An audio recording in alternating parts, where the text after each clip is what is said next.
Whoa, it's a DrawBomb. Oh my goodness. Another one? I know, I don't know why we keep doing these, but we do. I mean, I do them because I love them. I was gonna say, I know why I do them. I do them because I have a good time. Folks, it's another episode of DrawBomb. Welcome to the show where, Brandon, how have you been this week? I've been good. I've been cold, but I've been good. It's been chilly here. Yeah. We didn't get dumped on like you guys did. But I mean, yeah, we got dumped on, I would say. Pretty cold. Well, I don't know. I mean, I know that all I've seen is like radar stuff. I haven't really like talked to any of you guys about it, but we got a fair amount. It looks of snow. like there's snowing. It's done snowing. It's been done snowing pretty much most of the day. But it did snow a lot yesterday. It snowed pretty much from like midnight of today, Monday, Saturday, or maybe 10 p.m. of Saturday. I don't know. At some point late Saturday, and it just started snowing, and it didn't stop until probably like in the early hours of the morning of today. The wee hours, huh? The wee hours, and which meant we got a lot of snow. But I imagine there's more snow that could have been had, and so, and like we didn't lose power. Everyone was like, make sure you keep a bunch of bottles of water and like, charge your phones in case you lose power, which I was very aware of. And then we didn't lose power, so can't complain. That kept us pretty warm. Shoveling this, we were discussing this before we went live, but shoveling the snow made my fucking back hurt. We showed snuggled yet. Oh my god, we showed, and then I said snuggled. He snuggled. Jesus Christ. Yeah, that's what it's called when you injure your back shoveling. It's a snubble. Yeah, that's a snubble. You snubbled your back. I snubbled my back hard, man. Shoveling yesterday and today. It was tough. It took us 2 hours to shovel yesterday. It took us 2 full hours. That sucks. Yeah. And the thing is, it was snowing while we were shoveling. Like, we were just trying to basically get a head start so that, like, when it snowed more, we didn't have as big of a job nothing. to do. It made today's shovel much easier, but it still took, I guess, like a half hour.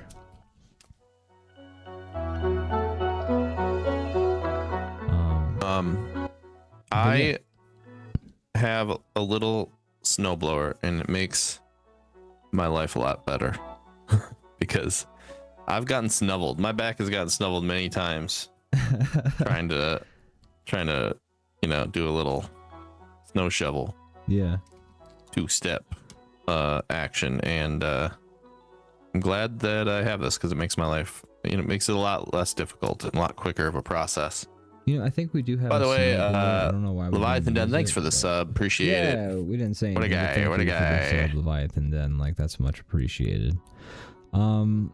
I know we've had a snowblower. I don't know if we like, if it broke and like we just didn't want to spend the money on a new one, or if we decide to shovel because we're rugged.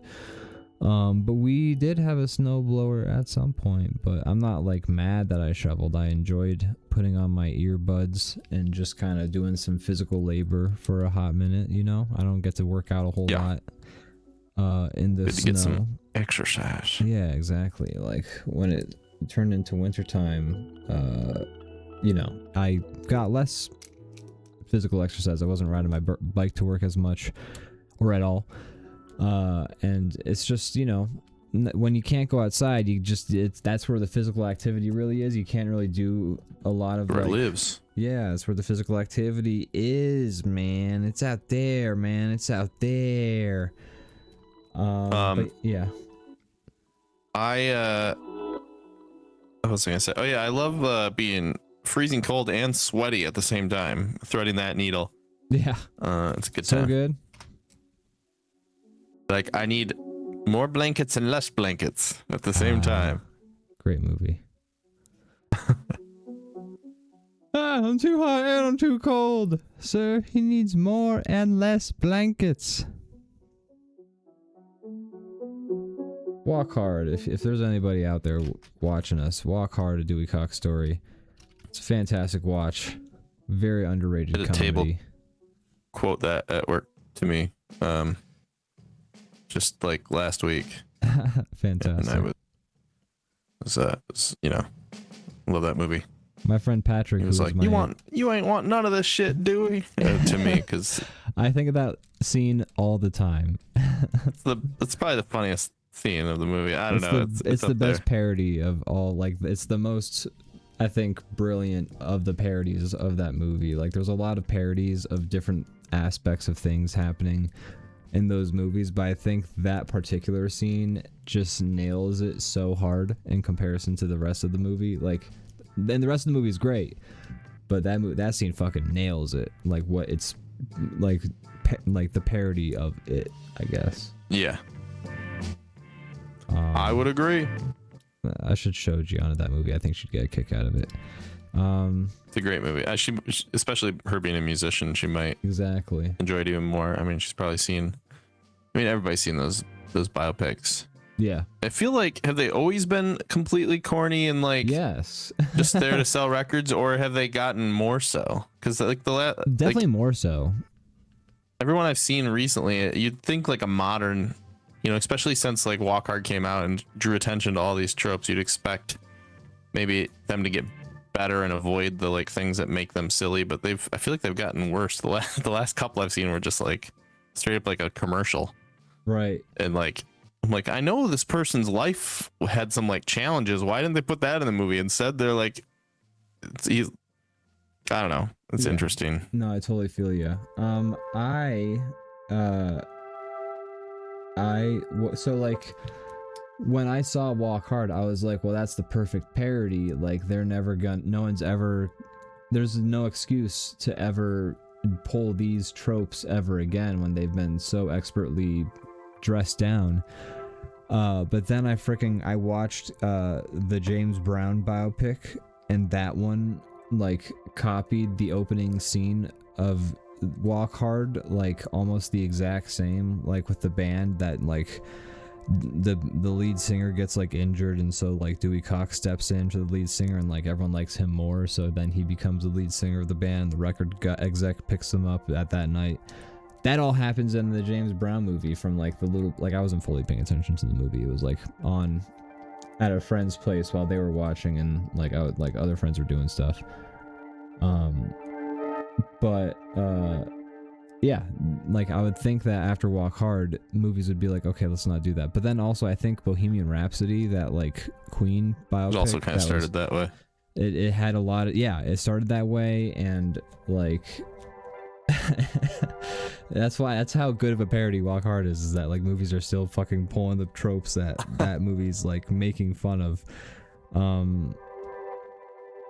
Oh man, Bohemian Rhapsody's editing is just so atrocious, but that movie like won awards and shit, and I thought it's and I love Queen, don't get me wrong, like it's not even like that I'm not the audience.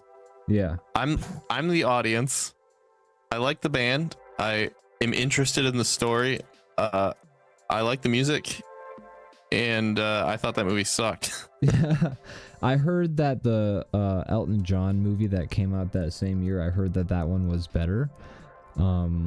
Okay. There's also been some recent biopics that have been trying to do different things. Like there was that Monkey Man movie where it was basically a biopic of a musician, but instead of an actor playing the musician, it was a CGI monkey. Right. I don't know. I don't know. That seems different at least, but I heard that it was a terrible flop. Right. So, who knows if they'll ever do that again. I mean, at least they're trying stuff. Yeah. It's funny how across the board you especially, I feel this way too, but I mean, you've said it many times where you're just like, I'd rather hate a movie than feel nothing for it. Yeah. And it's true, but it's weird that that's the case, because honestly, like, on paper, it would make more sense to just have a movie that was bland than one that was like that, like felt like aggressively wasted your time. Yeah.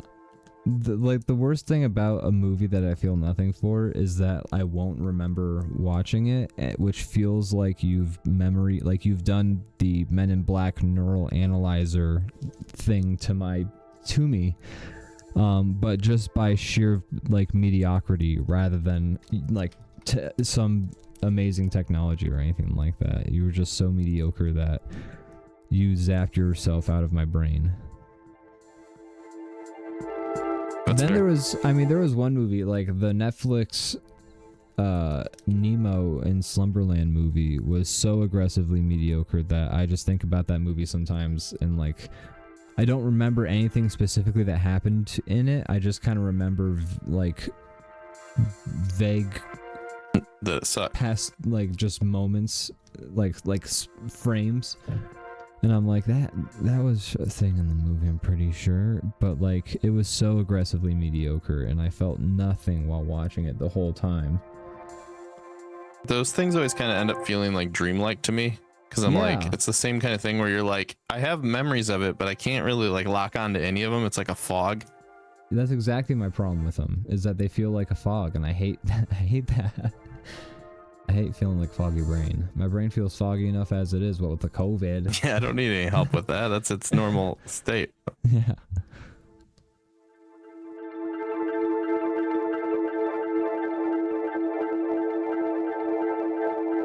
So the armor in this game is like garbage. Garbage core. It's like Zoolander when everybody's dressing as like in like trash. That's basically how everybody's armor in this game is. I'm looking at a screenshot of my character that I have in the game, and I'm just using that as my... Oh, that's cool. I don't have a screenshot of my guy. I take mad screenshots of games, dude. I see something pretty. I could learn a thing or two from you. Yay, man. Brandon! Yes, Ian. Yes. So you were cold this week, so I'm assuming there was nothing else to report. Did you interact with any media? Oh. I've got a bloated tuna CN. You spelled can wrong. Yeah, you made that really sound weird. Do you understand what he's referencing? Not at all. Not at all. So in the game, you can ping items, and there's one item that's just like a tuna can that you can find. It's not worth much, whatever, but somebody basically made a TikTok of them just walking up to strangers and pinging it. So they go, "I've got a bloated tuna can," in like the character's voice. And people are responding to it like, what the fuck? Because like, I don't think a lot of people know that you can do that. I didn't realize it until that went viral, that you can just like ping your items. So it's just such an unsettling thing for a random person to walk up and say to you. It's a funny video. That's funny. Thank you for the sub, Matt. Yeah, thank you, Matt. Appreciate Good you. to have you here. I finished my notes for the Seinfeld episode mere minutes before we went live on this show. I was watching that one, and I'm excited to talk about it because there's a few things that I know you're going to be excited about. Oh yes, I was very excited. Like one funny thing is it's a running joke between me and Gianna, but Gianna's basically watched one episode of Seinfeld with me, because I had to watch it before like we recorded the episode, and like she was here and it was dinner time, so I just put it on at dinner and we as a family watched it. But the episode was the dog. Oh no. So, and that was the only episode of Seinfeld Gianna's ever watched. So, and the only she ever will. So it's just I told her about how, how it's like sort of universally considered the worst episode. And I feel like that happens.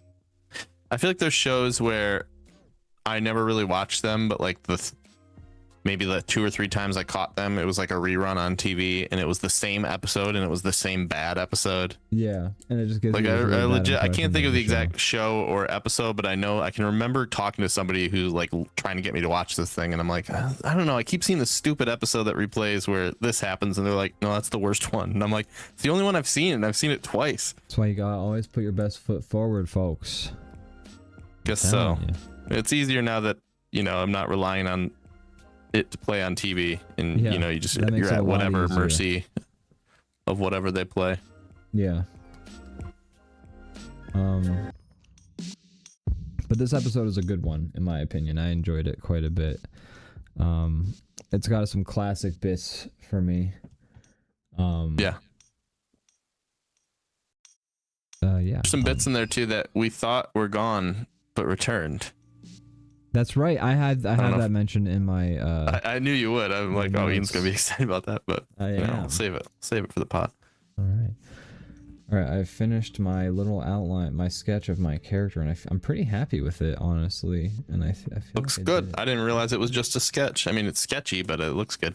Yeah, this is my underdrawing essentially. All right.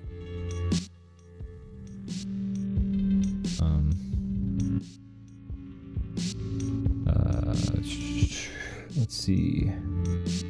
Brandon, what sort of media have you interacted with this week? Morgan and I have been watching The Pit. That's right. I've heard a lot of people talking about that show. I heard ER sued the show. Who sued the show? ER. Oh, okay. I could see that. That's weird though, right? Like, right. Who?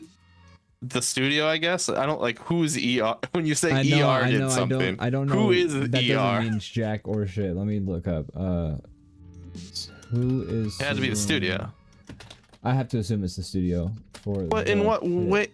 I'm so fascinated by that because, like, all TV and movies is just copying other things now. Okay, let me see. This is okay, so the estate of Michael Crichton. This is the AI overview. I'm trying desperately to find the actual link. No, that doesn't exist anymore. You have to go through the AI middleman. You got to consume a pool's worth of water just to ask Google something and get a wrong answer. Okay, here is the New York Times. One sec.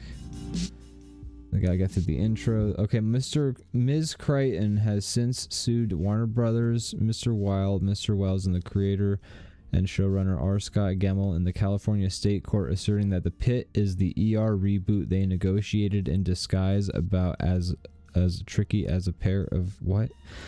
So that's just more. Okay, so the idea is that they were going to reboot ER, and then they were like, "Nah, we're not going to do it," and then they just put out ER with a different name. Yeah, they put out The Pit for cheaper. I believe that is the situation. So that's it's fair. a bit more understandable, I think. actually. If that's true, then agreed. But I until you read that, I was like, I can't imagine how or why you would like making like a cheesy like hospital procedural is not something new. That's not new. Yeah. And the show it does feel that way. Like it does feel like the dialogue is like none of these people talk like a real person, but it's still it's fun. Yeah, that's my favorite thing is like. Oh, did I talk about this last week? It's coming back to me now. I feel like you did talk about The Pit. I mean, you've been watching it, so you can update us on your thoughts and stuff. Like, I'm not mad about that. Nothing really too much more to add to it. I am liking it, but yeah, it's like a cheesy hospital procedural. It's gross. They're always showing icky stuff, which so I'm not like the biggest fan of. People getting their bones sawed off and shit. Yeah, they like to show that. Yeah, that's why I had a hard time. There was this show called. God, what was it called? It starred Daniel Radcliffe and John Hamm, and they were like doctors. Harry Potter. No. They were like doctors in World War II, but they also had. That's Harry Potter 2. God damn it. I think it was called like The Good Doctor or something. I don't know. No, that's the different show. That's a different show. That's the Freddie Highmore show. That's the next joke I was about to make, but then decided you son not of a to. bitch! I'll kill you. No, but It was, anyways, there was a show, Daniel Radcliffe, John Hamm. He's a doctor essentially during World War I, I think, more than World War II. And he's got his little practice set up in the countryside. And he's like got a fucking like addiction to lithium or something like that. And he's constantly it's young the doctor, so he's Daniel Radcliffe, but also his older self is like talking to him somehow. I remember this. And I think it's because older John Hamm is being investigated by the Nazis or something like that, and so he's like reading through his journal entries of young Daniel Radcliffe, but somehow young Daniel Radcliffe is being helped by older John Hamm, but maybe it's just an unreliable narrator / lithium thing. Anyways, I watched. Oh, young Sheldon, says Matty F. Shut up. There it is. But I watched about 3 episodes, and I had to tap out because it was so gross, man. Like at one point, he's like pulling a dude's tooth out, and he just pulls off like the bottom half of his like upper jawbone or something like that. And it's just like, and he just like bleeds out of his fucking mouth for like a minute, and you just like watch him convulse and bleed out of his mouth, and you're just like, God, oh Jesus Christ. Now we're not doing that. Sorry, so, gonna pass on that. Yeah, so I had to tap out, even though it looked very intriguing, and I wish I understood what was happening. But yeah, so that was a show I had to. So I feel like it's probably the same vibe, where it's just like, I don't do. They like to do it. A big part of their budget is into grossing you out. Cool, very cool. But it's a good show, actually. As much as I don't like that stuff. All right. I don't mind gore, but I do get grossed out by the weird, like, here's a close up of like a bone that we're gonna like thaw, or like peel back this flap of skin, or like here's somebody with something sticking out of their eye. Like, I can deal with very specific types of gore. I can deal with like this guy exploded and he showered viscera over everybody. Yeah, I like the cartoonish gore, but I don't like it when they're like, hey, we looked at a lot of photos and our artists put a lot of effort in to make this look as real as possible. Yeah, I can't do like somebody's getting pulled apart slowly, you know? I can watch somebody exploding like instantaneously and showering everyone with viscera and stuff, and like maybe getting cut in half, like that's fine. Like they get cut in half and they go and then they fall over and they're dead. Yeah. Sure. We like when somebody gets cut in half. That's fun. Somebody's head pops off. Fine. You know, I watched Tucker and Dale versus Evil, and occasionally that approached gross for me, but overall that was pretty fun and cartoony, and that's a very gory movie. But yeah, I can't do like the realistic shit. Like it's got to be kind of cartoony. Like I can't do it. I'm sorry. I can't do it. That's okay, I guess. But yeah, cool. So you like the show except for when it's gross. I do like it. I mean, I even like it when it's gross. That part's a little hard for me to watch. Gotcha. But I think it's a good show. I mean, it serves the show well to do it. It's like there's a reason for it. They're in a hospital. Yeah, it kind of shows the reality. Maybe they're kind of trying to show how rough these doctors have it. And the whole season takes place in one day. And so it makes sense to kind of like show it being intense. Yeah. But it's a little rough at times. Yeah. But I like it. I'll watch more. Cool. So you like it. And I've heard a lot about it. You're not the only person to say good things about it. I was recently... the second season just started, which is why people are talking about it again. That makes sense. But I'm watching the first season. Gotcha. You're catching up is what you're doing. I sure am. All right. Last time on The Pit, everyone dies.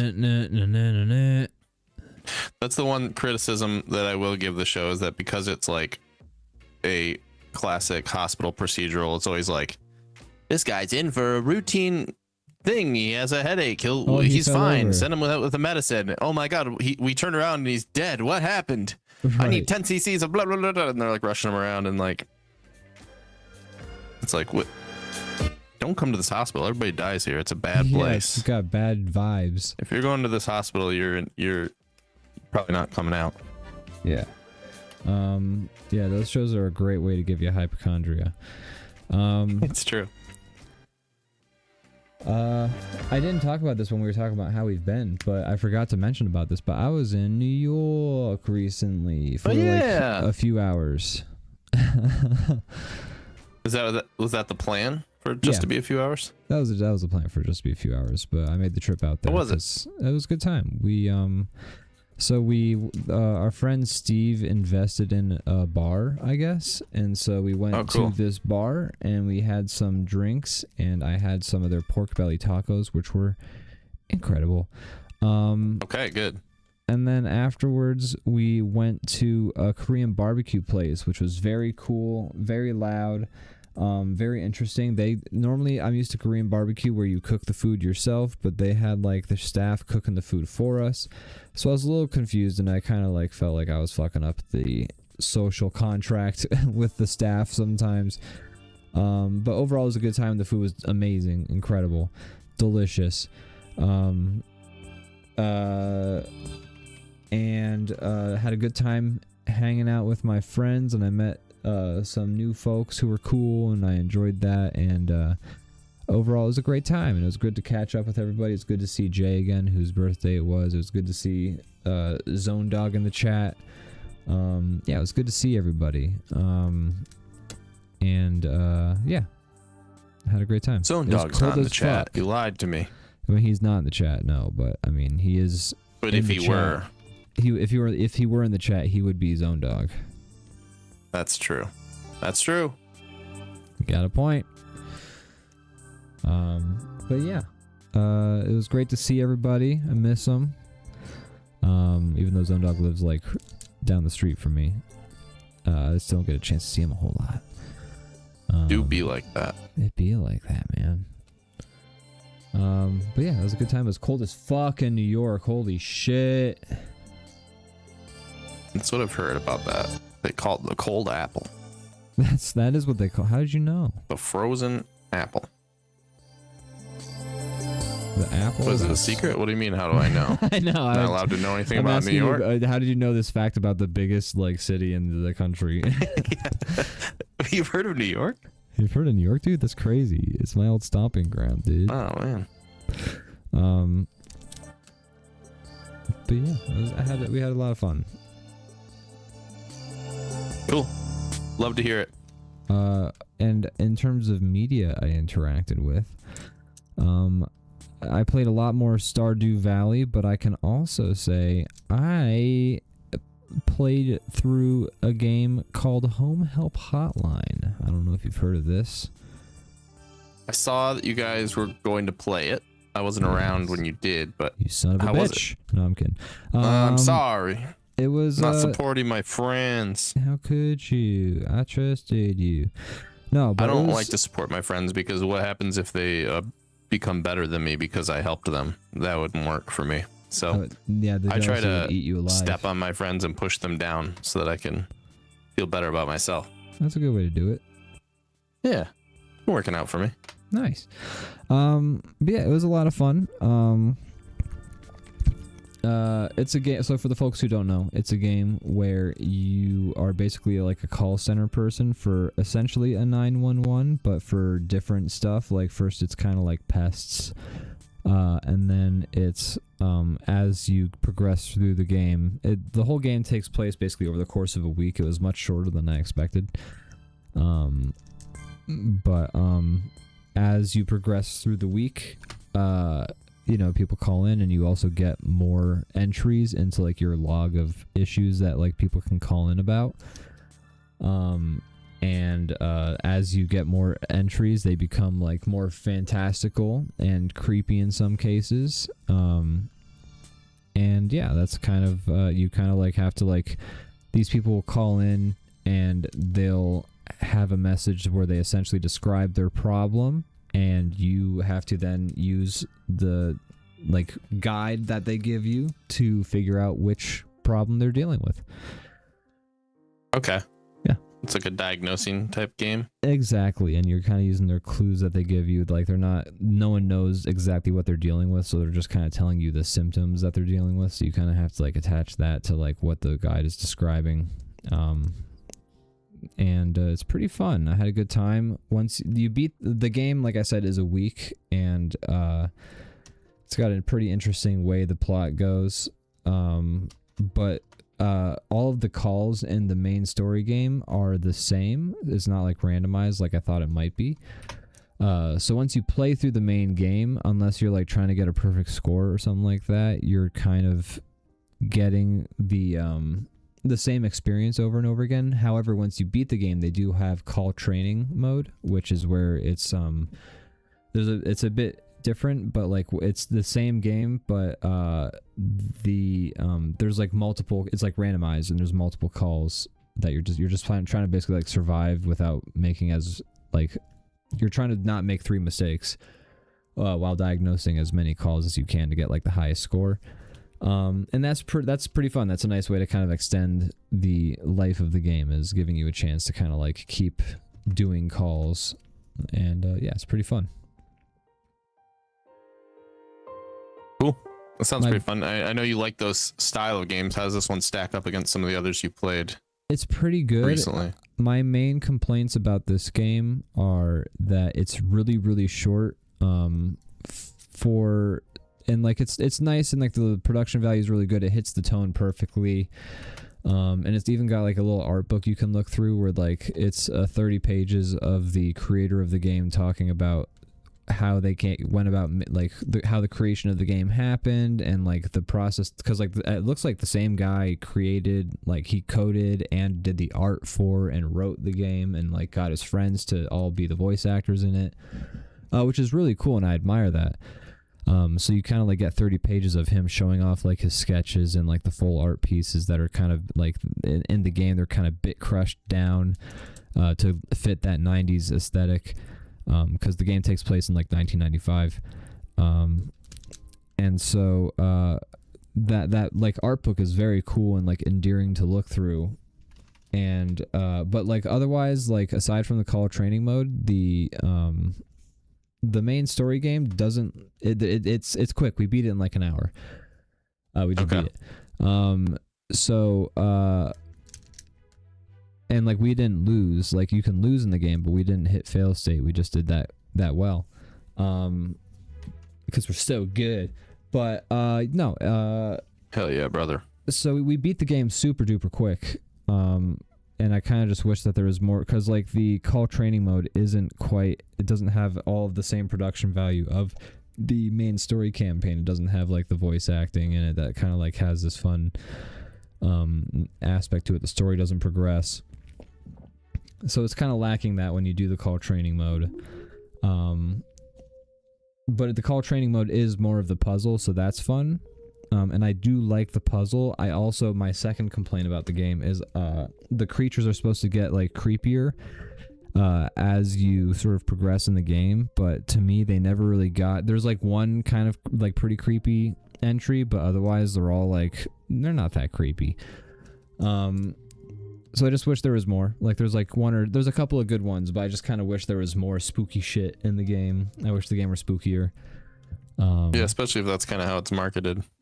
It's like it's marketed as both funny and spooky, like hints of spook, but mostly just like creepy, and it's kooky is kind of what you're saying. Yeah, you know, they're freaky and they're ooky. Is that what the next?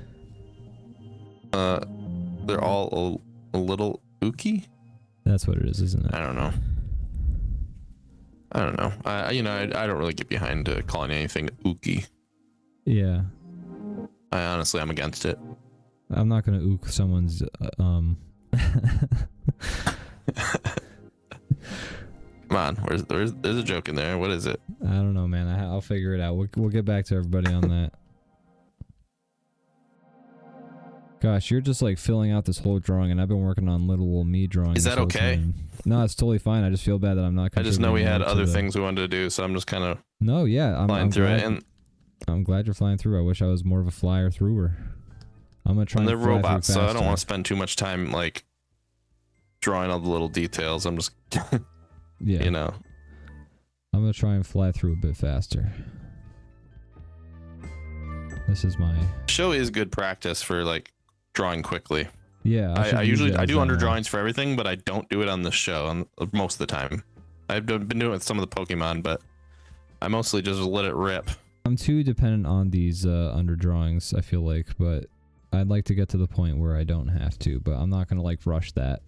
I'm gonna hit that when I feel comfortable with it. I think that's fair. But yeah, Home Help Hotline, I enjoyed it. I just wish it had a bit more of the main story campaign. There is a DLC which adds more content to it. But you know, it's DLC you have to buy, and like the main game is already like $8 or something like that, which, you know, you have to decide if you like the main game enough to want to pay for more of it. Yeah. As well. But I enjoyed it. And if I would just say check it out on sale, just for like the best bang for your buck, maybe. But yeah, it's good. I recommend. Cool. And I've played a lot more Stardew Valley. Nice. You still enjoying that? Yeah, I'm having a good time. I feel like I've almost got level 10 skill in everything. I just need to level up combat once more and foraging twice more, and then I'm good. I'm locked in. A good feeling when you get all that stuff done. Yeah, we just got to Ginger Island. Nice. And yeah, everyone in the town likes me now. That's good. Do you have them like maxed out? I have a couple of folks. I have one guy maxed. I have Demetrius maxed out. Just because I guess I kept doing favors for him. I've got some folks at like 8 or 9. I've got a bunch of folks above level 5. The relationships is always the thing I'm weakest at in the game. Yeah, I'm so focused on everything else that I don't pay attention to the... I don't have time for you. Yeah. I got a fucking farm to feed. I'm trying to single-handedly bring back the economy of this entire town. Yeah. Can you please stop asking me for like fish to rub on your elbow or whatever the hell you need? Seriously, I got that one. I got like the one time I was just like, can you bring me this crazy thing? Bored. And that was the reason. Matty F says, but did you fuck Krobus? Hey, look, man, I'm gonna romance Krobus soon enough, but I did just finally learn his backstory. I've killed so many Krobuses in the mines. Look, you know,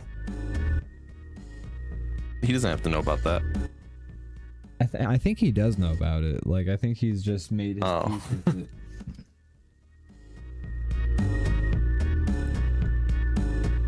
I'm gonna make Krobus my roommate. I haven't done it yet, but that's gonna be my plan. Hell yeah. I don't think you can romance him, but he can be your platonic roommate. That's really funny. And I'm gonna do that. I've been doing a lot of coding lessons too. I got nothing else to say about Stardew Valley. I mean, we just been plugging away at that, we make mad money. I've got iridium pickaxe and sword and other thing. I'm working on making money. I'm just not liquid right now because all my money's tied up in ancient fruit wine, and it takes a while. Dude, we have been trying since the whole game to get ancient fruit seeds. For the last... You don't have them? No, we have it. We're on year 2. We haven't gotten them from That's single treasure chest. We haven't gotten them from a single artifact pickup. I find them often. We get them. That's pretty... We're on year 2, man. You get them in treasure chests crazy. when you're level 2 in fishing. You get them all the time. Yeah, that you find them often. They're like I found that artifact like at least like 5 times in my game, maybe more at this point. We have been trying for 2 years in game. We completed the community center. Saw that. Congratulations. Thank you. That's a disappointing thing though, in a way, because it's like, honestly, as the game is going, it's like the thing that takes up the most of my attention, and then once it's done, just none of the townspeople use it. It's just like an abandoned building. That is a bummer. It kind of goes back to being dilapidated in its own different way. Yeah. Well, it looks nice, but no, it just sits there empty. Yeah, it's like make people go in there, people or like should go put in there, some like, things in there that I can something. use. Yeah. Like put a few like machines in there or something that like give me perks. Exactly. Anyways, super agree. But yeah, we are I've trying to get the fucking ancient fruit seed, and we just haven't yet. Well, so. sorry to hear that. I beat V Rising. Nice. Is that the first time beating it? It's my first time beating it. I mean, we mostly beat it. We got to the very last boss, and then we kind of just stopped, and I'm okay with that because the last round of bosses feels really annoying. They kind of like I think it's designed to be played as a PvP game. They like have all these mechanics in there so that you could play it like on a server with a bunch of people, and so this last round of bosses are all like almost feel like a raid thing. And so like if you're playing it with like 1 or 2 people, it feels like almost impossible to fight. Like the game up until you hit a wall, and it just feels like a different game now. Like it's like they're trying to like fill out end game type stuff. Gotcha. So we gave up, at least for now, but I'm considering it beaten because, you know, when a game stops being fun, I kind of don't want to play it anymore. Yeah. I'm not a completionist to the point where I'm gonna like sit there and spend hours on something that's not entertaining and gives me nothing. Oh, you of weak mind and faith. That's me. You're lucky you're not on that server with me. So I'm considering it beat. It was a good game. I liked it. Oh, cool. I'm glad you guys beat it. The mechanics are really good. There's a lot of good like building. You can build like your own like Dracula castle. That's pretty fun. And I don't know. It's a cool game. It's cool. Fun. I'm glad you had a good time.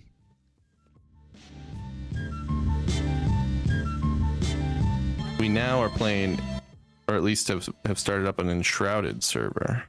I saw you popping into Enshrouded every once in a while. That's a survival craft. So there's a server if there's, you know, anyone in our gang is interested, but you know. Interesting. Those games, you know, they're hard to link up, I feel like.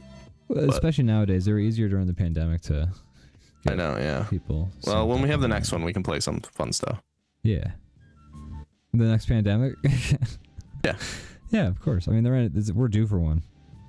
Yeah, right? Like, you know, I see what's going on. You can't tell me that we're not going to have another pandemic at some point. Come on. Yeah, I mean... That's being too hopeful. Around. It's already... Yeah, too hopeful. Yeah, I would.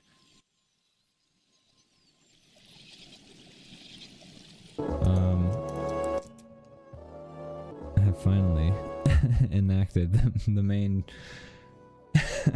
vision for my character. I like it. It's getting completely so they normally shoot out like a flare when they get shot down. I don't know if there's a good way to do that, or like if their shield busts, there's like a weird like electronic shock, but that might be something fun to draw. Yeah. I'll see if I can make the flare look like how it looks. Oh, I was doing this wrong. Okay. I gotta kill out my guy first. How much Arc Raiders have you been playing? I've played so much Arc Raiders. Of since it's come out, which was like, I don't know, November, early December, something like that. I've kind of slowed down now, the most I have since it came out, but yeah, I've played a shit ton of Arc Raiders since it came out. Nice. A new update comes out tomorrow, so I'll probably just be right back on the hook again. Oh boy. Love it. The update? It's very fun. I don't think it's too big of one, but there are some new map conditions and some new game modes. Cool. They have the ability to do 1v3 if you like want like a challenge, but I don't really think that's really something I'm going to seek out that much. No. That's like a Kyle thing. Yeah. Yeah, Kyle will play that mode.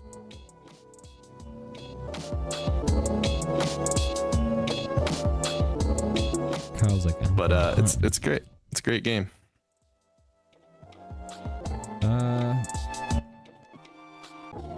Me and Gianna have been playing the old Nintendo 64 game Kirby Crystal Shards.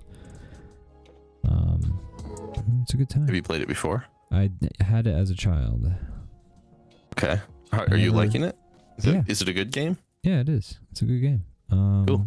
It's a lot I of don't know fun. anything about it, to be honest. It's a little side-scroller platformer. It's really simple gameplay. Like, it's not too complicated. The main goal of the game, though, is like you get through all the levels, but like there's also these crystal shards that are hidden throughout the levels. And in true The titular shards. Yes, and in true Kirby fashion, you inhale to consume your enemies. And I don't know if this gameplay mechanic is specific to Kirby Crystal Shards, or if it's sort of just been like part of the Kirby catalog since the beginning, because I haven't played any other Kirby game besides this one, but aside from Super Smash Brothers, but that one operates just a little differently. But in this one, you inhale an enemy and they have a like element, and they're pretty elemental. It's like rock, fire, lightning, ice, Sword. There is sword. I know. I've played some Kirby games, and I'm sure they probably incorporate a lot of those things. There's bomb. There's like spiky. There is like there's like boomerang. Great job. My favorite Maria. elements: fire, ice, and swords. Swords and boomerang. But so you do that in the game, and like the crystal shards are sometimes hidden behind walls that require specific elements to be like used against it. So like you have to like either go searching the level for the elements to inhale to get your power together, or you got to maybe come back from a different level and do it. It's a thing. Because like because eventually what it is like the game itself, it's easy to get through all the levels, but if you want the true ending of the game, you have to get all the crystal shards. And I've never as a child. And do you want the true ending? Yeah, of course you do. You always want the true ending. Okay. And as a child, I never beat the game, but my brother did in terms of getting the true ending. He just had the patience. But yeah. I saw the true ending. He showed it to me because he was like, "Hey, I got it." And I was like, "Thanks. I don't want to have to get these fucking crystal shards." And so then he showed me. So you know what happens. I know how it shakes out. I'm pretty sure Gianna does. Everything works out for Kirby in the end. She also had the game as a kid, but yeah, Kirby and his friends, they're gonna be just fine. They found all the crystal shards. That's right. They sharded all over the place, and they picked up their shards like doggy dupes in a plastic bag, and then they sharded.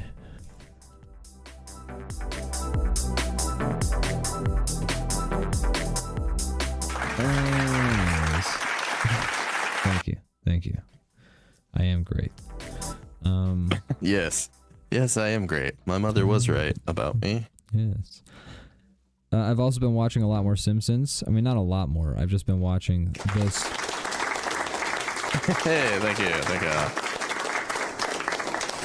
That one is so loud. Is it play really loud? It's so loud to me. Jeez. Been watching The Simpsons with the parents. And man, we are hitting some hilarious fucking episodes. I just watched the one where they move. Homer works for Globex Corporation, and his boss is Hank Scorpio. I love that one. To the rich town. Such a good episode. I told you about the episode we watched last week that was shockingly relevant. Yes. And continues to be in very depressing and sad ways. Yes.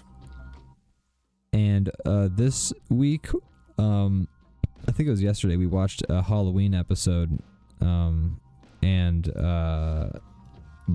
it had the one where Kang and Kodos try and invade Earth, so they take over Bill Clinton and Bob Dole. And it it ends with them like saying like, you have to choose one of us. So then it shows everyone being like putting together like the pyramids for Kang, and then Marge is like, they're like, it's a two-party system, and then Homer's like, don't blame me, I voted for Kodos. It's just so it's great. Their political commentary Simpsons is so on point. did it. You can say that about life. really Things happen can. in the world and you can go, Simpsons did it. Well, it's just like, especially during their golden run, like their like social commentary is so good. Like they just nail it. They just have a finger on the pulse. They do. It's great. Very good. Eddie F says, good thing we don't have to worry about anything like that. Exactly. Yeah.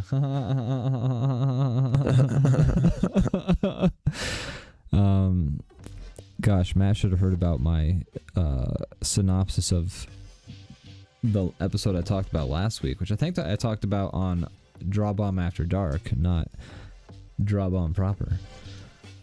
So I'll just give a brief synopsis, but a bear shows up in the neighborhood that Homer and the gang live on, Evergreen Terrace, and everyone freaks out and they want bear security, so they hire bear security for the town, and then the town taxes them and they have to pay higher taxes, and everyone freaks out that they're paying higher taxes, so then they complain to the mayor, and then the mayor says, the Bear Patrol, too relevant, damn, I don't have to continue. The Bear Patrol episode was wild. Just watching it was crazy. It could have come out yesterday, but it came out in 1995. Interesting enough, A Simpsons probably did come out yesterday. They're still making that show. That's the crazy Somehow. thing is they're still pumping them out. I've said this before, but I watched an episode of New Simpsons for an article when I was writing for Game Rant. It was a Christmas episode, but it took place in July, and it was making fun of Hallmark movies. So it was actually like, it followed not a Simpsons character or anyone from The Simpsons. It followed like this new character who, it was this episode only, but she was like the Hallmark movie protagonist, and like all the shots looked like a Hallmark movie. She was a businesswoman who found herself in Springfield, kind of fish out of water. Exactly. And then she met Mr. a handsome man who owns a Christmas tree farm. She met Mr. Skinner, a local teacher. Oh. But the whole movie, it's really funny, and then like the whole episode is very funny, but the episode ends, it's a surprisingly funny episode for a new Simpsons episode, and the episode ends with the boyfriend of the main character lady comes, and he's like, hey, did you run off to a new town and fall in love again? And she's like, maybe. He's like, Jesus, this is like the second time this month. And that's the end of the episode. That's funny. It's really good. Morgan and I will sometimes watch Hallmark movies, and then there's like bingo cards you can find online. Incredible. And it's like lists all the tropes that happen in all those movies, and it's pretty fun. That is a good time. It'd be fun to do a party of that, like a bingo night Hallmark movie party. Like you have like a drinking game to it or something like that. That could be fun. Although if you had to drink from the cliches, everybody'd be passed out in the first. Yeah. Because they know what they don't even like hold back. They don't like try to be like, hey, we've done this before. They know. They just let it rip. They know who they know that's what the thing, is how shameless they are. Like they just go in whole hog, and I respect that out of the Hallmark movies. Mm-hmm. There's a reason they're so legendary, and they know it feels why. like its own genre, right? It like does. it's like it is it's like genre. if you watch something like made Bollywood, like it does things that no other genre does. It's very specific, and it's made for a very specific audience. I love it. I love that it's become such a. It's like the kind of thing that if I was in high school, I would be like rolling my eyes, going like, "Ugh, Hallmark movies, this is so stupid." Then they know they're doing the same thing. I was doing that then. Yeah, and nowadays now I think understand. they're fun. I think they're fun. I understand the schlock. Everything doesn't have to be not schlock. Sometimes there can be schlock. Although it only becomes bad when everything is schlock.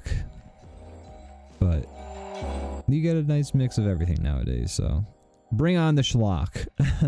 Yeah, go ahead. If you want non-schlock, your options are endless.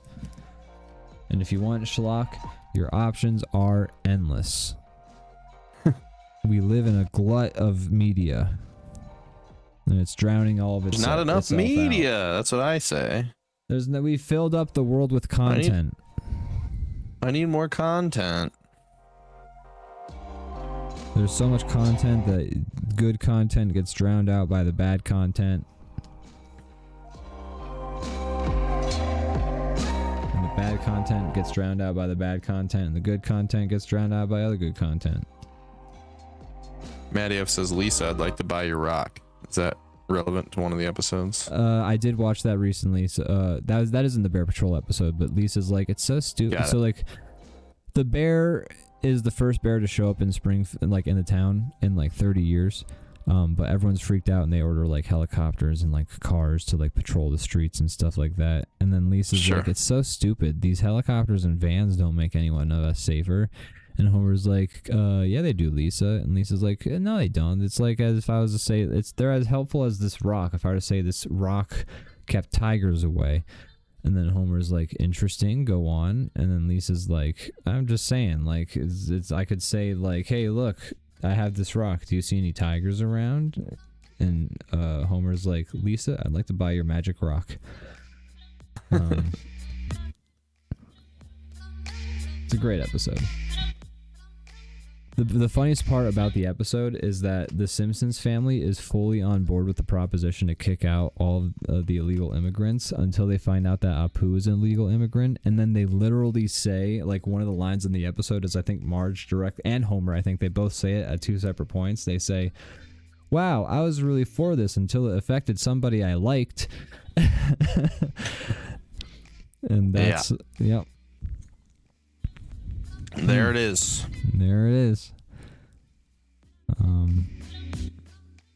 Yeah, it's pretty crazy. Great episode, but wow.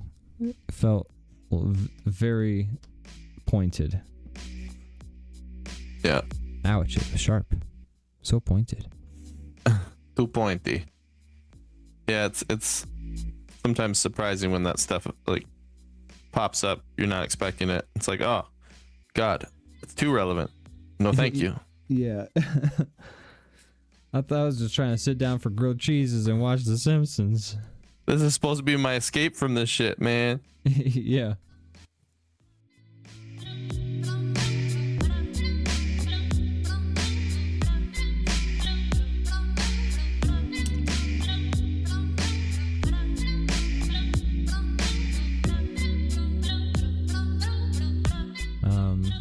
We finally got our first big melon in Stardew Valley. Oh, I still haven't gotten any big things. I haven't really put much effort into that yet. I wasn't sure what the plan was with the big melon. I thought we would get like something special out of it, and she was like, "No, we just keep it and have it a fixture of the house." And I was like, "I'm for that." You do get something special, and that special thing is a giant big melon. Yeah, it was a big pumpkin actually. We're gonna get a giant melon next, and then a giant cauliflower. Oh, okay, so you're a liar. I'm a liar. Yes, right. Thanks for nothing. She showed me a Reddit post where somebody was like, "Hey, I finally got the big pumpkin. What do I do with it?" And then the top comment was, "Worship it." Whatever it tells you to do. Yeah. I have finally gotten the mayor's underpants, and I did get the wizard guy's basement, like witch wife hut thingy. Basement witch wife hut is a funny sentence, but it's also an accurate way to describe it. But I got that's cool. Yeah, so I'm making progress in the game. I can actually talk to people about Stardew. I always feel like left out. I went to a whole ass orchestra where we were watching Stardew Valley clips and we were listening to Stardew Valley music, and I've heard you and Gianna talk to each other about Stardew Valley, and I've always been like, shit. You've always been like shit. I should have queued this up while I was setting this whole thing up. I'm always like, huh? Oh, there it is. And now I can be part of the conversation occasionally. There you go. Yeah, I like how they were like, "Who's your favorite character?" And you're like, "Farmer." I don't know. I said Linus. Yeah. I was like, I feel bad Good for the answer. homeless guy. Good answer. Not a common answer.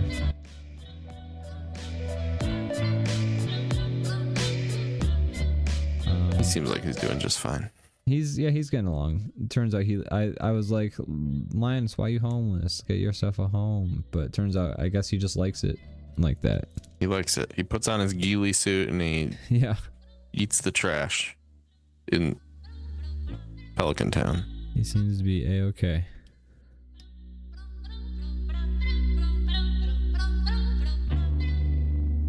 We're approaching winter of year 2. So in year 3, our grandpa comes back apparently, because I saw the statue. So I'm excited to see what that's about. He's gonna come back and well, I don't want to spoil That mofo is dead. That's what you think. This is when the real mystery begins. Oh my god. No, I'm just kidding. It's nothing like that. That'd be cool though. That'd be sick. I'm like, I gotta correct it because he's gonna get too excited about this possibility. I will say, playing through Stardew Valley, I'm like, whenever I'm playing the game, I'm like thinking about it also in terms of like how it breaks down in coding and like game mechanics and things like that, and just think about all that stuff. I'm excited to. I think that's a good one to think about because that guy basically like taught himself how to do all that stuff in like a number of. He was a musician and I think we talked about this, but yeah, he kind of just wanted a place to like do that work, and so he learned to code and made a game, and now he's now I don't know. He's probably doing okay. Yeah. No way to know. No, who can never be sure. I think he's doing fine.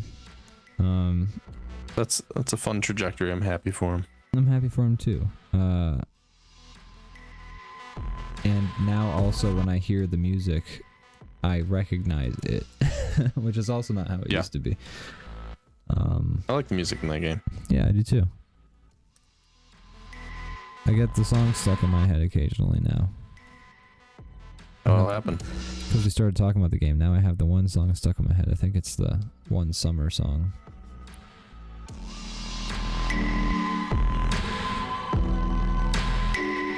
But yeah, it's cool stuff. It's cool stuff. I like the game. I'm excited that I'm so far into it and that I've seen so much of the content in it. Finally glad to be like part of the zeitgeist in a way. It's always a good fun feeling.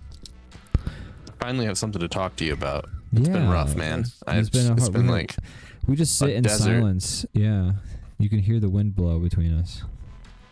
And I'm just glad finally we can have a real conversation for once. Yeah, in our goddamned lives.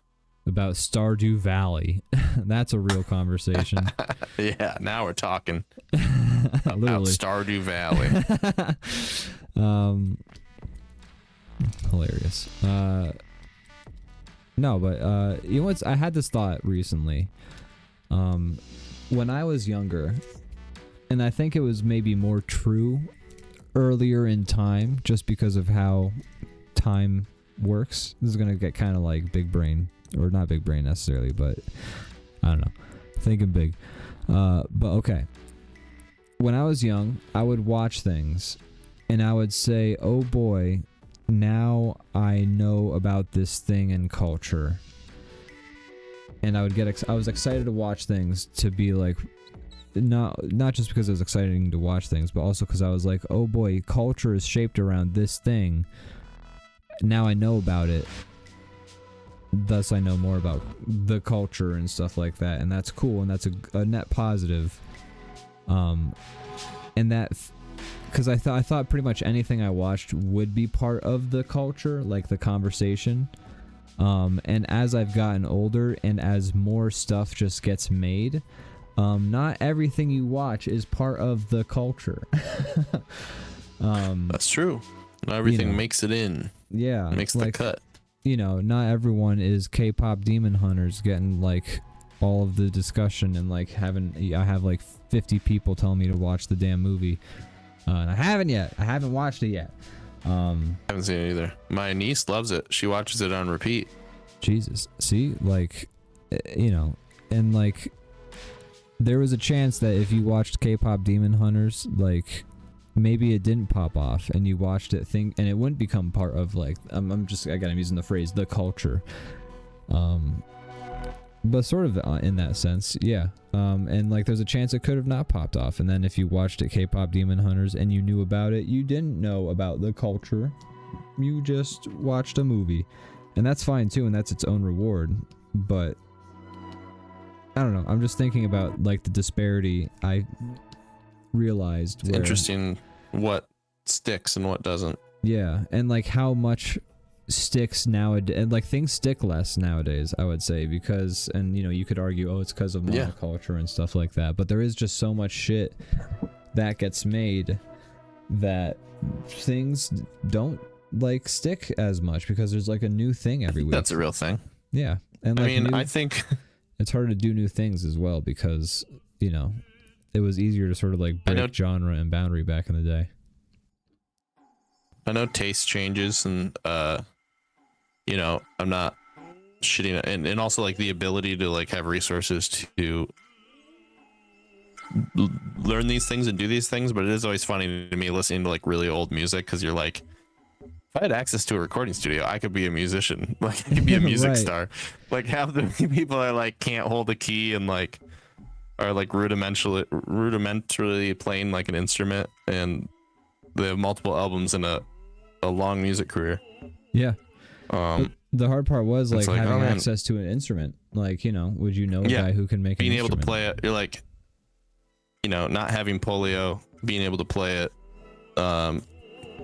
having, you know, being able to go to a studio to record it so that people can actually get it. You didn't have the internet, you can just upload it on. You didn't have a computer to just make it on. Couldn't just order a guitar. So yeah, there's a lot more hurdles. Yeah, but it's crazy. It's just kind of interesting. Yeah, like if you had the same access that you have now, but like in the talent that you have, but you applied it to the art that existed back in the day, you know, you would thrive. But because that's just because of you know, how the proliferation of technology. Like, you know, it's funny. It's like AI people are like, you know, oh, we've democratized art and stuff like that. And it's like, I'd say the biggest thing that democratized art was like programs like, or people pirating Photoshop, or like programs like Krita, which, you know, essentially do Photoshop, but for free.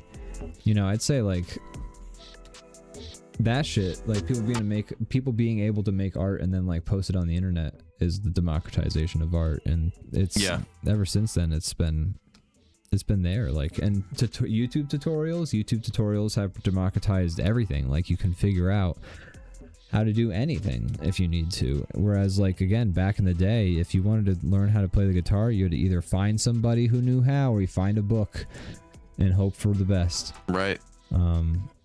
So I don't know, shit's interesting to think about.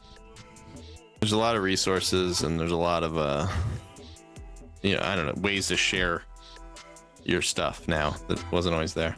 Yeah. So yeah, like personal computers and the internet have like made all this stuff way more accessible. Yeah, absolutely.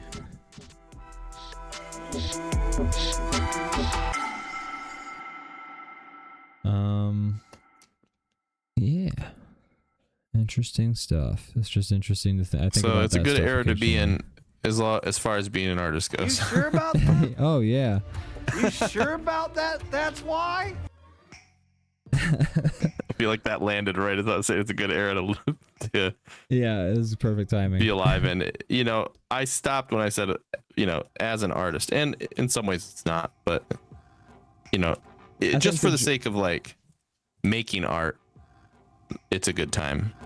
You know, you've access to a lot of resources right now. In terms of if you have the ability to make and you want to make, you have some options. Hey, when I want to make, I make. I'm gonna make. I was trying to think of like going to the bathroom reference. I like what to say, but I'm not just. It's gonna sound like I'm just making this up now because we just said it, but I've been trying to like kind of figure out what I'm gonna like some of the assets for like my own personal like traditional stream where I'm just like working on stuff. And the thing I keep coming back to is I have like an audio cue I made where it's just me going, I'm gonna make. Maybe calling it like Brandon Makes or something like that. Fantastic. So yeah, that might happen. I mean, I'm gonna do it either way, but I don't know if that will be the part of it. I hope I see it. You will. Wow. He's gonna make, folks. I'm gonna make.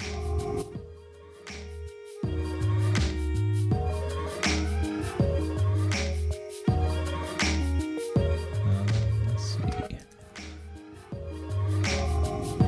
I'm gonna make.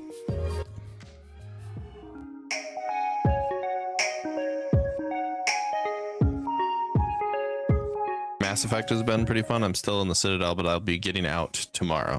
I'm so excited. I'm sure of for you. it. Me too. Can't wait till they inevitably make me go back there. I just know they're going to. Oh yeah. Feel it. They're like, we got magic here. We can't not have that come back to this wonderful place. we worked so hard on this Citadel. Come back.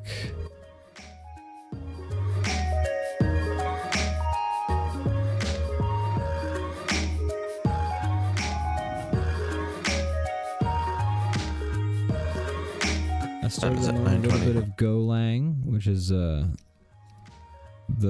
language that Google developed. I started that today. Okay. Supposed to be It's hard to ask how it's going because I feel like when you just start, it's like you can't really answer that question yet. Yeah, I can't tell you if it's going well or not. So how's it going?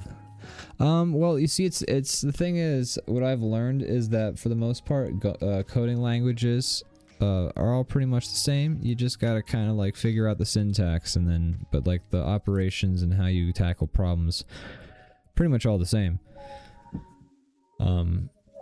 It's just figuring out their special way of writing it. Okay. All right then. Leviathan Den says he loves watching the Mass Effect streams. He loves the John Shepard puppet. I agree. Yeah. I've been having fun with it. Actually, I know I kind of, Maddie says it too. Like I'm nervous that it's boring. I'm not that worried about that. I do feel like there's not a lot going on at the Citadel, but you know, you either like what I'm doing or you don't. It's not really going to change that much if I'm somewhere else in the game. Yeah. You're not watching because I'm really good at Mass Effect. So, you know, it's fine either way. But no, I'm excited to play more of the game. I'm interested to see if it like grabs me at all. I don't. It seems like I'm leaning towards being, what was it called? Paragon? Is that the kind of the dickhead version? That's it's an A. It's Renegade. I'm sorry, Renegade. Renegade is the bad one. I've been doing a lot of things that way just because I feel like the game has tricked me into being that, because it's like put me in this kind of sterile environment where there's nothing, and then suddenly it's like, hey, do you want to like slap this stranger in the face as hard as you can for no reason? And I'm like, yeah, I need to do something. Save me from the boring monotony. Yeah, so it's kind of like pushing me in that direction for that reason, but also it's just entertaining. So I've been kind of being an interesting guy. Interesting. But yeah, we'll see what kind of John I am. What kind of man is Jean Shepard? We'll find out. We'll find out. Tuesdays on DrawBomb. Now we have that. Yeah, no, I schedule. appreciate all you guys that hang out on the stream. That makes it way more fun too. And I'm gonna, you know, just like I did with the WoW stream or this stream, I'm gonna keep fleshing it out with like fun ideas as I have them. I have a few things in store that I've already built that I haven't revealed, or things of that nature that I think will just be fun. Well, that's exciting. I'm excited to see that. Yeah. I think this drawing is pretty much set. I think so too. I'm gonna just gonna add one more Just layer. do a couple teeny tiny little things. Where are you coloring the background? The Huh? I colored it. PG3. No, I know. I was just gonna add a couple things, so I just want to make sure I was on the right I'm sorry. layer. I made it super convoluted and confusing because No, it's all good. Layers. I'm figuring it out.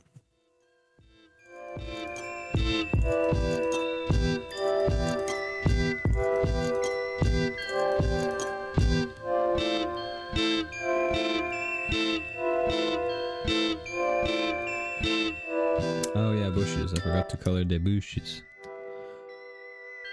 It's alright. It's good.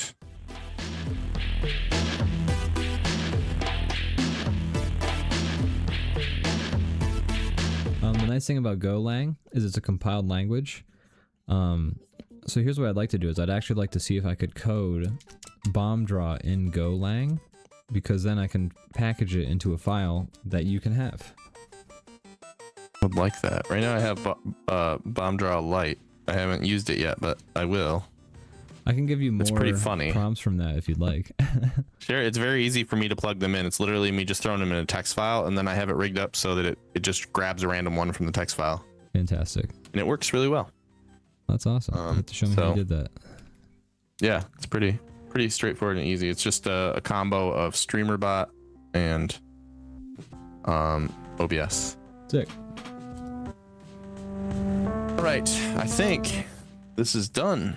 Yeah, give me 2 seconds. I just saw this a little bit up here. Now it's done. Oh, we were both going the same spot. I saw that shit too. I saw that shit. All right. I seen it. It's done. Nicely done. Thank you. I'm gonna just move this guy. It's bugging me that he's where he is. I do this.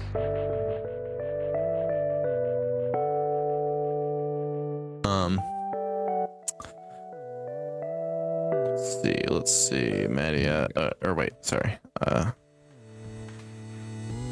Leviathan Dunn says, I'm there for the commentary first and the game second. Well, that's good because that's pretty much all there is at this point of the game. That and the gambling mini game. That's a great thing. What you went ham on. I was having a great time. I came out, a winner. So that's what That's what matters. what's important. Let the record show. Truly what matters. I like this drawing. Yeah, I do too. It's pretty good. I like it. Pretty good. Pretty good. All right, so we finished this drawing. What do you say we take a quick break and then we'll come back and we'll draw War Turtle, or no, War Turtle from memory. Oh shit, that's right. I'm gonna have a hard time with War Turtle, I think. Me too. Or not. Maybe I'll nail it. All right, we'll be right back. All right, folks, we're gonna burb. Burp.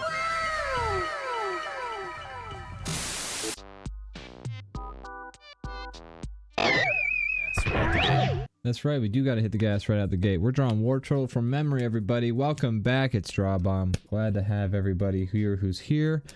If you couldn't be here, I'm sorry you couldn't make it, but we hope you're doing well. We hope you're doing well. We're doing War Turtle. This from is a memory. message to all the people not here.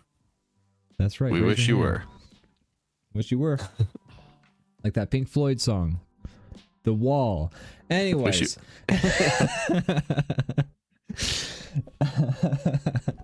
All right, guys. We're gonna draw War Turtle from memory. I'm gonna hide your layers, Brandon. You've hidden mine, I'm sure. I have. Here I go. Gosh.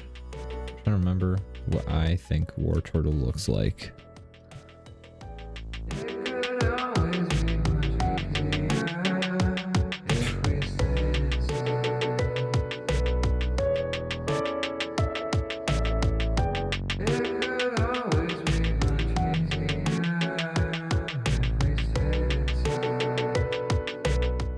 How do you feel about this? What you remember of the design of War Turtle? Here's the thing. I have a bad visual memory in general, I would say. You know, the Apple scale. I've discussed this before, but I'm pretty low on the Apple scale. So I'm just fucking hoping on vibes that I got something. I'm just going on vibes. I'm not, and I'm always going on vibes. This is no different from all of the other Pokemon. They're all going on vibes. I do think I'm getting better at like drawing these things from memory and turning them into a what's the word I'm looking for? Like a coherent drawing is its own sort of skill I'm learning.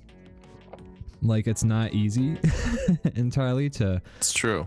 like draw something that you like you're kind of like you're trying to approximate and then like also at the same time make it like a drawing that looks decent, because a lot of times like you're just like figuring shit out, and that's like that noodling is not going to be pleasant necessarily for people to look at all the time unless you're some sort of super genius artist, and I'm jealous of you. Oh, thanks, man. But oh yeah, you're welcome. Yeah, in general, I think I've been improving at least at the process of doing this like sort of thing. It's like its own exercise, and I think I'm getting better at sort of making at least a drawing. Nice. I've been liking your drawings. Thank you. I appreciate that.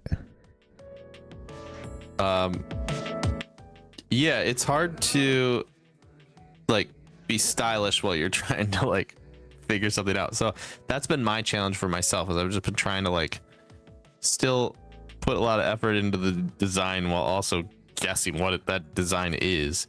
Yeah. It's easier in these first ones because I remember a lot of stuff. It's still not perfect, but it's gonna get way harder. At like I can draw like Pikachu Scyther from memory. is the like when we get to Pikachu, I think I'm gonna fucking nail it. Is what it comes down to. Yeah. There's some that are locked in, but like Scyther is a good example.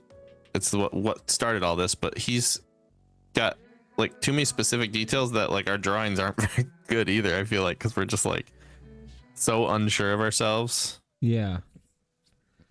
That they don't look that stylish. They're just kind of like weird, shitty creatures. My sketch is really going to help me out, but it's also hilarious, and I can't wait to show it. Like, I'm going to show my finished drawing, and then I'm going to show my sketch, and then I think that's really going to be, I think, funny for people. Oh, yeah. I'm excited to see it.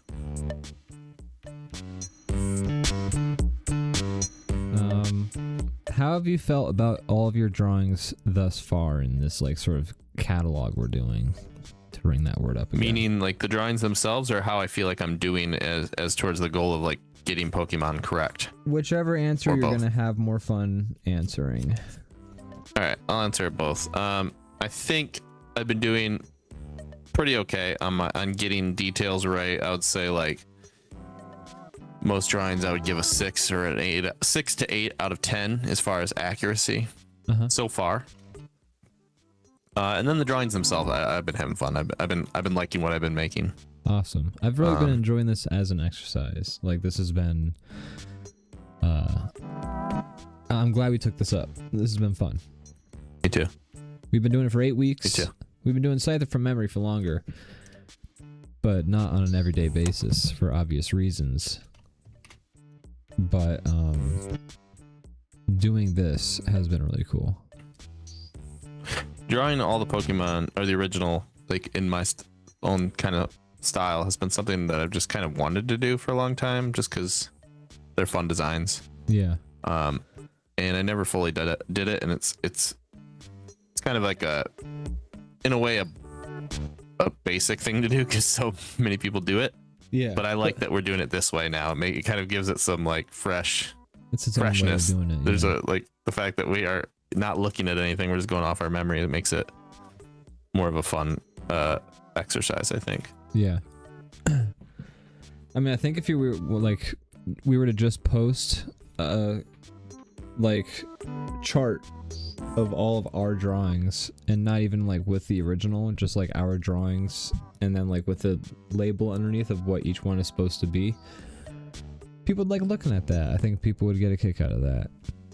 I think so.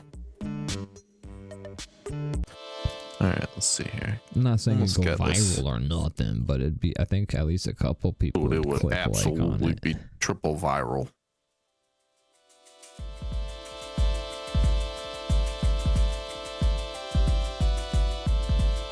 Alright, I think my underdrawing's done. Nice. We got 20 minutes. You know what? I just realized I don't like. I knew the hair was fucked up, but the hair is not correct, and I'm gonna change it. I'm changing it now. Okay.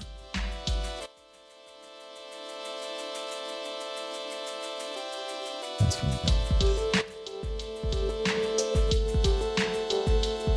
Much better. I think that's much better.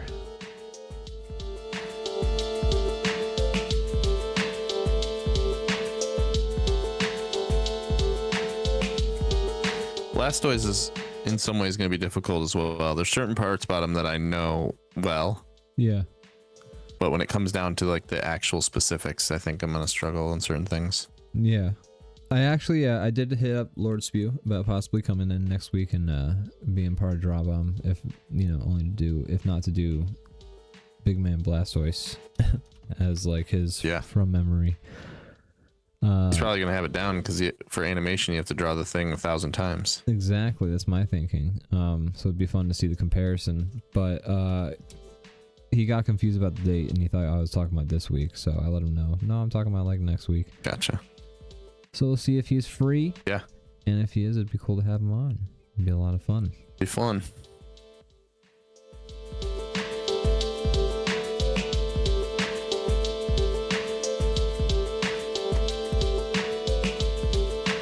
I keep hitting the ding dang Control Z button. I have it baked into my monitor so I don't have to reach my hand over.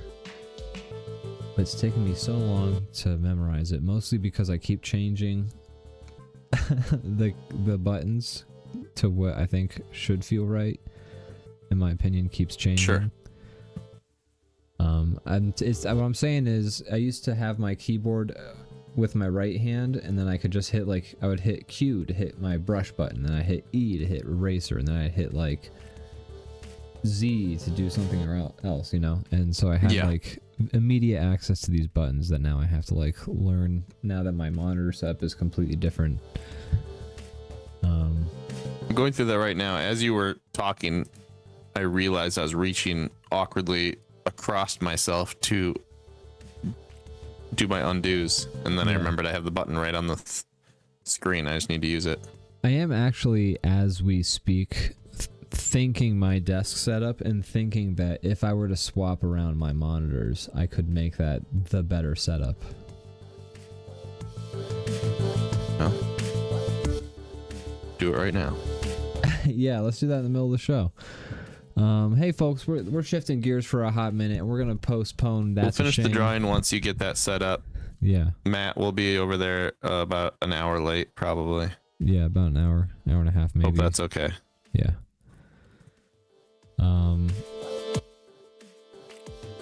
It should be. I think I can actually. I think I should do that. I think I should swap my monitors. I think I can make it a better setup in general, not just for. It's always satisfying when you like streamline your kind of workflow setup. Yeah, the feng shui becomes more like better, which isn't some like crazy magical concept. It's just like the flow of like your environment, you know, how easy it is to move about it.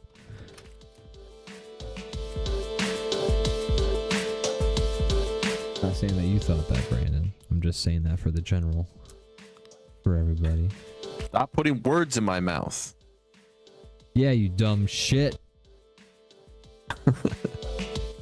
Whenever people say like, don't put words in my mouth, I just want to imagine somebody turning into like some kind of like sorcerer who then like chants a spell and then the person starts like speaking, start saying things, like the words that the magician or like the sorcerer is saying. That was a scene in Bruce Almighty where he turns into a sorcerer and makes his rival speak in tongues on the news. Well, yes, but I'm imagining it playing out a tad differently, and the specifically the "don't put words in my mouth" pun being a centerpiece of the thing. But thanks for stepping all over it, Brandon. That's very kind of Oh, you. I'm sorry. Oh God. I Jeez, always bring up Bruce just- Almighty when I shouldn't. Now I'm just Can't gonna stop it. cancel all my dreams. This is like that scene in Bruce Almighty where Jim Carrey isn't able to get Jennifer Aniston to love him despite having the powers of God. He tries to the ethics of if he had convinced her to love him with just magic would have been extremely gross. So I'm glad the movie went the direction it did with that. It takes a man to have the powers of God to learn about consent. Fuck, actually now that you've said that, you've made the movie bad. I have news for you. I didn't make the movie bad. You don't like Bruce Almighty? I don't know. Maybe it holds in my head. It feels like, you know what I think it might be What's that? is I saw the sequel and then I think I just Dude, hate the whole sequel's thing now dog as a whole. shit, dude. That sequel fucking sucks. I saw it on the. I know I haven't seen Bruce Almighty since I've seen Evan Almighty, and I think I just soured the whole thing. I had to watch Evan Almighty like we were on a field trip bus, and somebody brought that as the tape to watch on the bus. So we just sat on a bus and watched Evan Almighty. Like if they had put on House of a Thousand Corpses, a bunch of like 12-year-olds would have sat down and watched House of a Thousand Corpses. Sure. Like Would have been arguably a better time. yeah. Instead we watched Evan Almighty, and that movie's.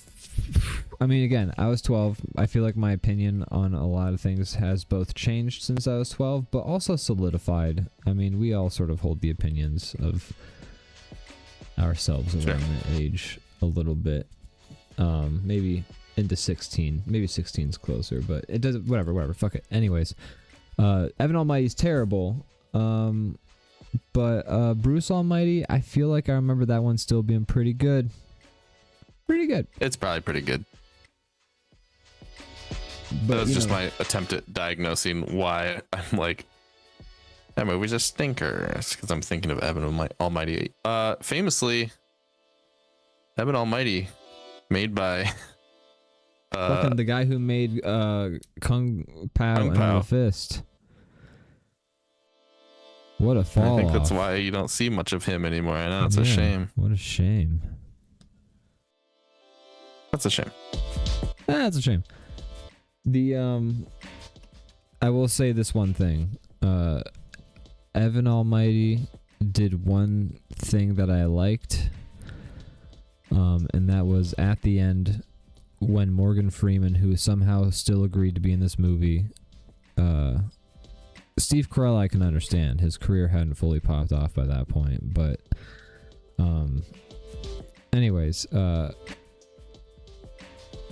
Morgan Freeman's like says like, I don't know, the thing that helps people survive a flood or whatever is an act of random kindness or whatever, and an act of random kindness spells out arc, which I thought was nice. I thought that was a cool,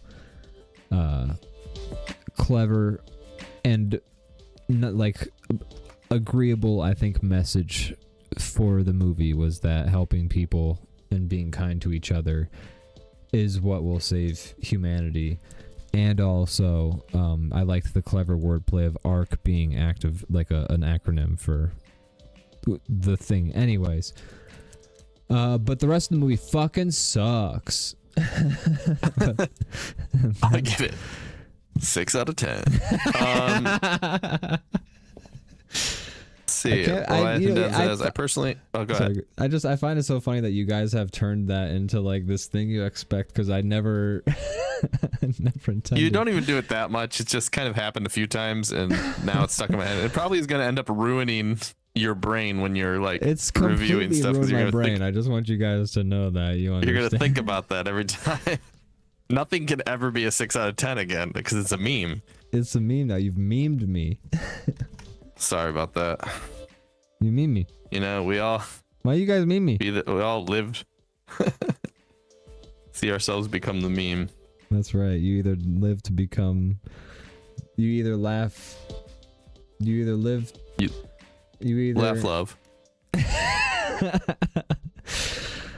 Oh my goodness. You either live long enough to become the meme, or you die long enough to wait.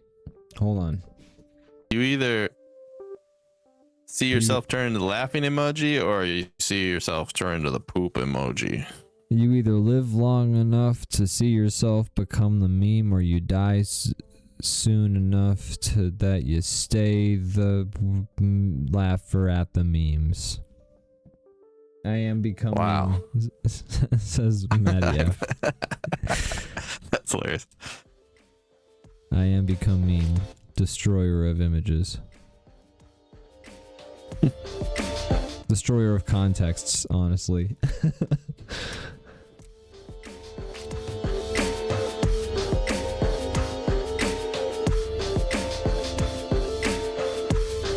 Guys, I wrote my script for That's a Shame today in a panic, in a hurry, and I gotta tell you, I'm pretty happy with it. Probably because it's a good episode. You know, I think you do some of your best work when you haven't planned it out. You know, I think I blame my habits that I instilled in myself in school. If I had better, like, school habits, I would have been a better, more That's on fair. top of things person, I think. I ruined myself. I done ruined myself. I'm a broken man. I'm a broken man. What am I saying? Jesus Christ. I'm trying to figure out this war turtle's anatomy. Yeah, what are the parts? Where do I put the penis? I forget where you draw that part on the war turtle.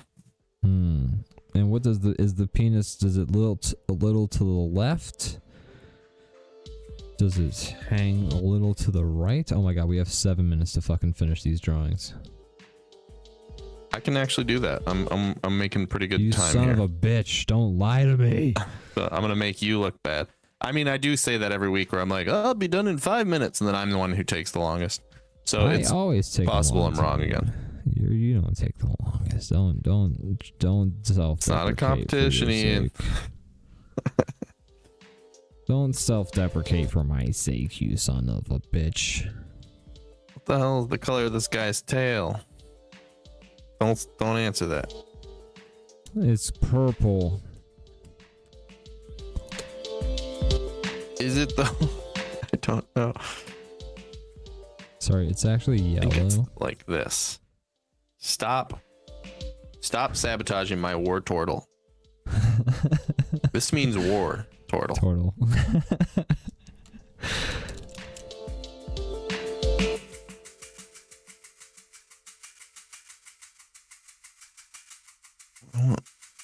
I want the contrast to be better, so I have to recolor all this. That actually looks more correct anyway. Well, that worked out really well.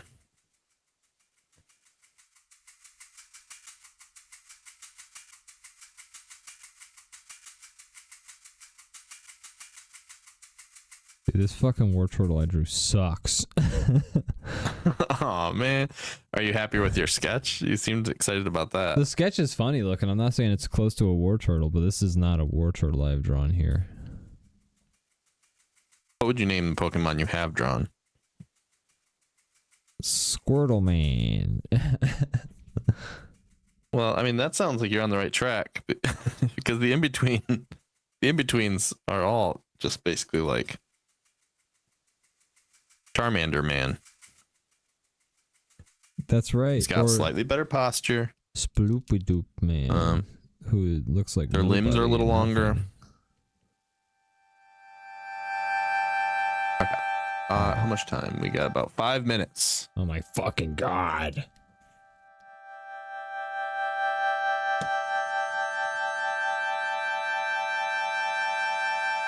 I'm calling my guy Warm Turtle.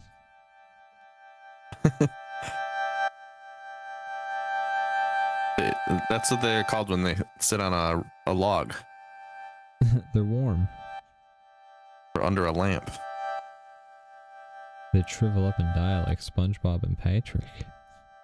Hey, you know, out in this weather, I wish I was a warm turtle. Am I right?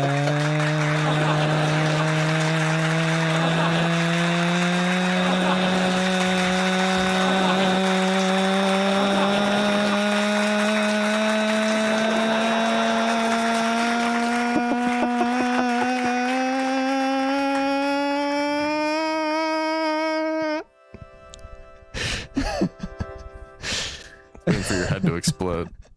If only I could, I would have done that. We don't have that technology built in yet. My plan was would have actually been to like have my head go like boop boop boop boop zzz, and like spin around in circles, you know? Yeah, like whistle like a tea kettle or something. Exactly. But you know, can't do that. Not in the budget. Not in the budget, guys. Sorry. No. Oh my god. Actually, I felt a visceral ick from that somehow. Aw. Just me. It's my real laugh. I don't understand what the problem is.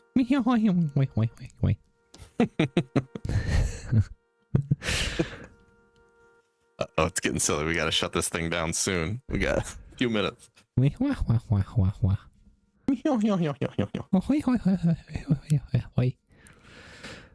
Jesus Christ. DrawBomb is recorded live from a studio audience.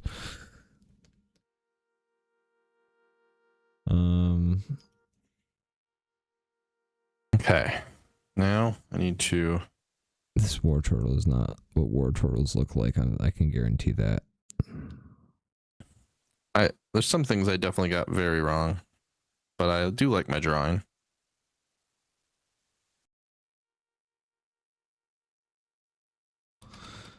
What?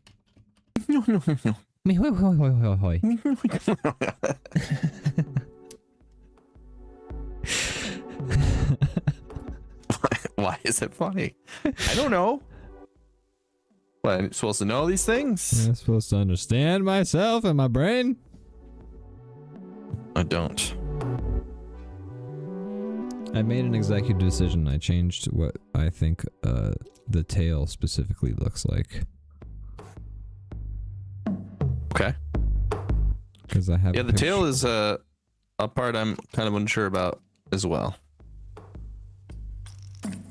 I have a theory about how this evolution progresses. And I'm in the coloring stage, so hopefully I should be done soon. I'm in the coloring stage as well. I have 1 minute.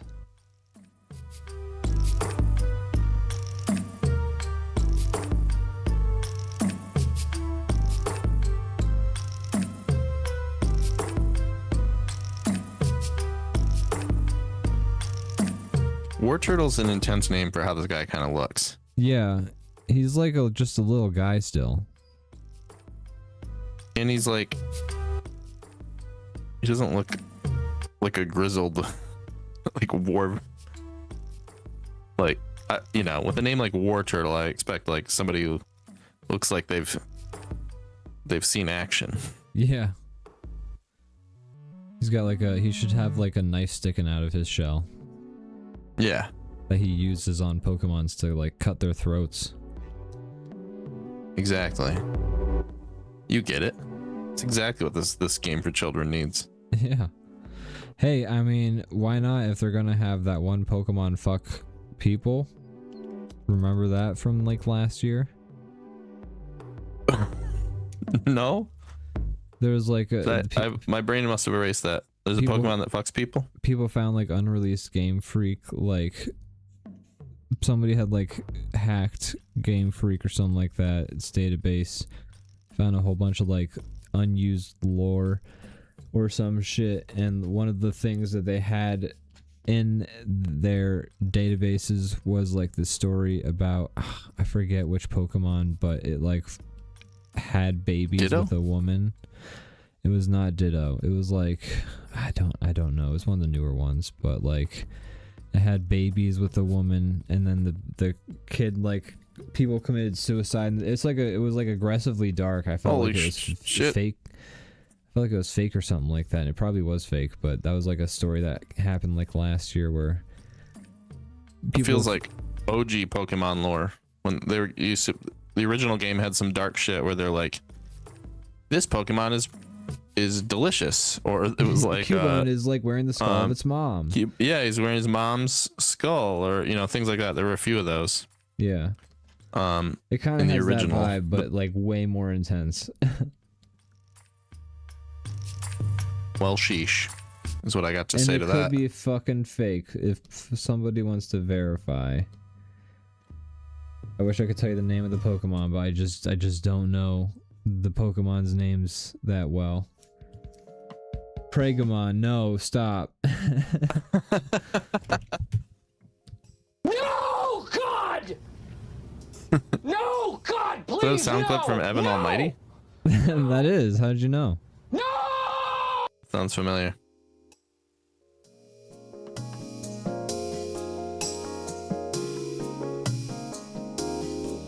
Blastoise does sound like a big guy, though, somehow. Yeah. The name fits the character. It does. Especially because I can't help but picture the name being said by the sound clip from Super Smash Bros. 64 when he comes out of the Pokeball. He goes, Blastoise! And I hear that and I'm like, yep, that's what a fucking Blastoise says and sounds like and looks like, and the name fits. They got it right. They did. I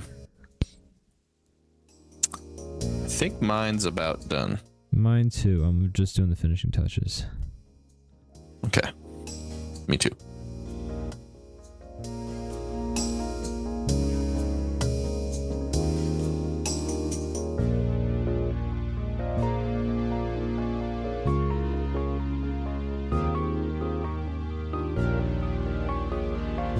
I don't know how well I did, but I like the drawing. I don't think I did very well at all, but I have it. You know what? Honestly, I am actually a fan of this drawing. I like how it turned out. It's a cute little guy. It's the most important part. Yeah, it's a cute little guy. And you know what? Even as a guess, this drawing looks like a decent drawing. I'm actually very happy with it. I'm going to say that right now, folks. Oh, yeah. This one gets a genuine Ian smile. Ding! That's the sound of me smiling. I could have done a close-up on myself, but I didn't because I don't... I'm drawing. Your smile makes that noise? Yeah, if it comes out of my throat. You have to be careful not to smile at times when you shouldn't be smiling. Like if I'm hiding from a vicious lion. Yeah, and then you think of a funny joke. Then he hears your teeth glimmer from. Yeah, that's the noise when he smiles. It's rough because he knows where you're at now. When I frown, I go, "Oh no!" You say it, or it makes that noise. It comes out of my mouth, but I don't say it. Oh. It just comes out of my mouth. Oh, okay. Yeah. I'm not at fault for the things that come out of my mouth, is what I'm saying. No, I mean, what? It's just your opinion. What? You're not allowed to have an opinion? That's right. Oh no!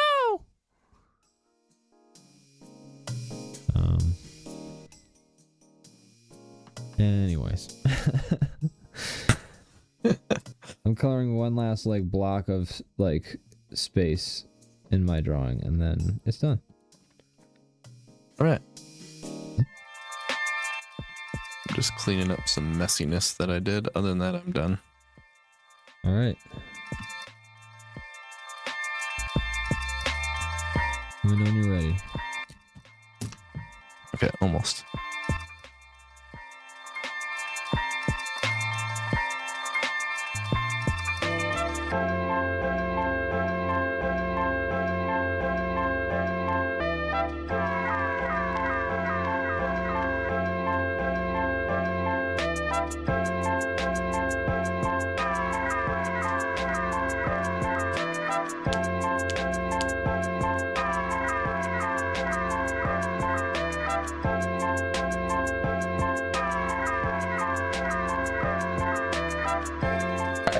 I'm ready. Let me zoom out so I can see everything.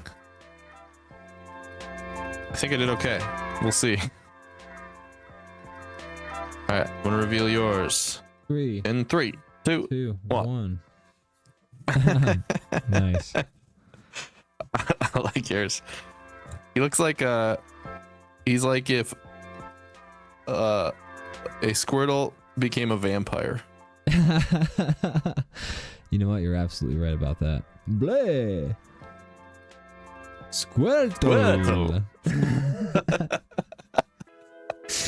Oh god. All right. We've done it. Let's see. I like your how guy. I like his well buff. we've I done like it. your buff ass guy. He's like, this very Yeah, I nice knew it drawing, wasn't too. true that he had biceps, but it just I was trying to lean into the I think it's a solid drawing. war too. turtle. Like it's like a very thing. pleasant. Like the lines are good. You know, you did a good job. I like Thanks. how you colored the lines in the tail, etc., etc. You know what I mean. I think you did good. Thanks, man. I like yours as well. Thank you. I'm looking up war turtle right now. Oh my gosh. Oh my gosh. Oh my gosh. It's hilarious to me that this guy is war turtle because he's cuter than my cute little guy drawing. Yeah, he's like a fancy little guy. He's not. He's Doesn't not even a seem scary. fancy little guy. He's just a cute little guy. I'm dying to see what war turtle looks like. I want to know. Little guy. There you go. Okay. So he's still very Squirtle-like, except he has teeth Yeah. and claws, and he's the fans on his ears. hair is more fabulous. His tail is looking more like that classic painting of the wave. The tail was not what I expected at all. It's way more organic shaped than what I was thinking. The Great Wave off Kanagawa. That's the name of the painting. Yeah, you're right.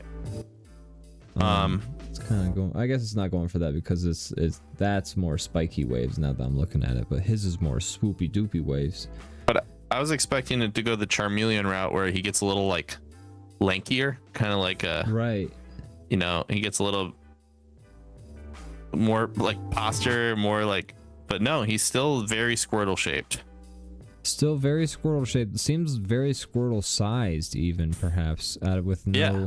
perspective, like, you know, with nothing to sort of base that off of. We don't have a banana next to him to kind of use as like a measuring. But he's still super cute looking. I mean, Yeah, good call on the teeth. thank you. And you got like the eye, you got like the colors pretty right, or like the eyes right. I like how so like when I was making his tail, I decided that here, let me show you the sketch I was talking about before. This I think you'll enjoy. Give me a sec. Shit, I just The tail you did draw is kind of phallic looking. ew. What penis are you looking at, sir? What? Yours doesn't look like that? Oh, I better go to a doctor. Yeah, I think you should. Okay, here we go. I'm gonna make mine, and then here we go. This is the original. Oh, that's an awesome sketch. Oh, so your original like tail is actually kind of like Exactly. It was closer, my original tail. you're in the ballpark there.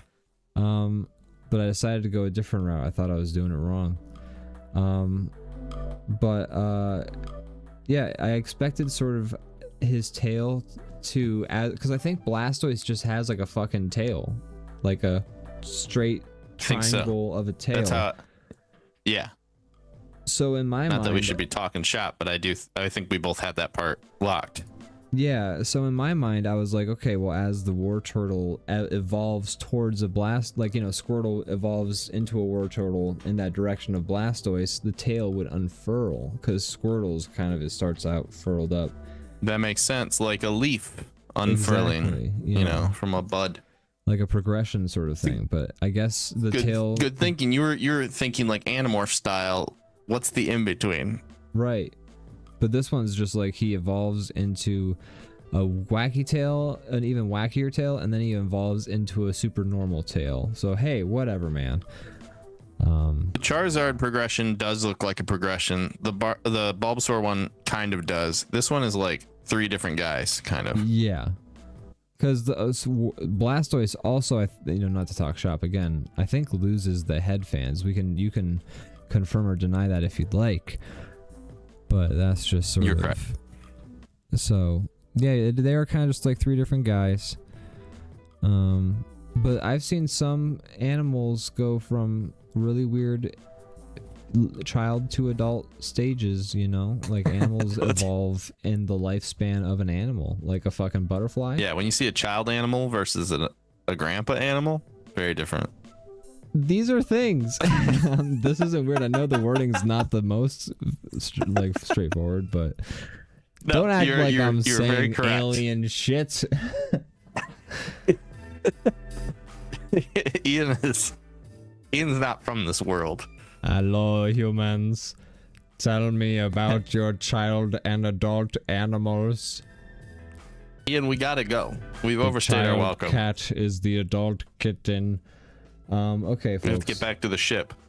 We got to return to our planet. My planet needs me to talk about Seinfeld. We gotta get back to the mothership. And by that, Brandon. I mean Joe Rogan's comedy club. Ugh. Brandon, what do you want to plug? Tomorrow, check out the Mass Effect stream at 5. Check out DrawBomb After Dark at 10. Check out our podcast, That's a Shame. It's Seinfeld stuff. If you like Seinfeld, you're going to, oh my God, you're going to love this. Woo! You're going to be like, whoa, this is so good. That's what you'll say. Woo-wee. Check out DrawBomb on Twitch. Check out DrawBomb on YouTube.tv. Not YouTube. Check out DrawBomb on YouTube. DrawBomb Plays, DrawBomb Live. Those are 3 separate channels, and we all have different videos on all of them, and they all get pretty updated sporadically, but I'm working on that. Yeah, there's stuff for you to watch if you enjoyed what we did. And Jesus, I had something else I was gonna say, but I forgot it. So there you go. We have a schedule down below that tells you the Twitch schedule Yeah. too. So we say it at the plugs. I can see it. Whoa, hey. It's right there. Whoa. So even though I we have to will look plug it at past the you to see it. beginning, you should still check out that schedule if you forget, because it's down there if you want to remember when we were going to do stuff. So anyways, thank you folks for hanging out. Have yourselves a good night and stay safe out there. It's a crazy, wacky world. And gosh, please stay safe out there. All right. Goodbye. Bye-bye. Wow. Bye-bye. All right, we love you. Wow, Bye-bye. See you later. Goodbye.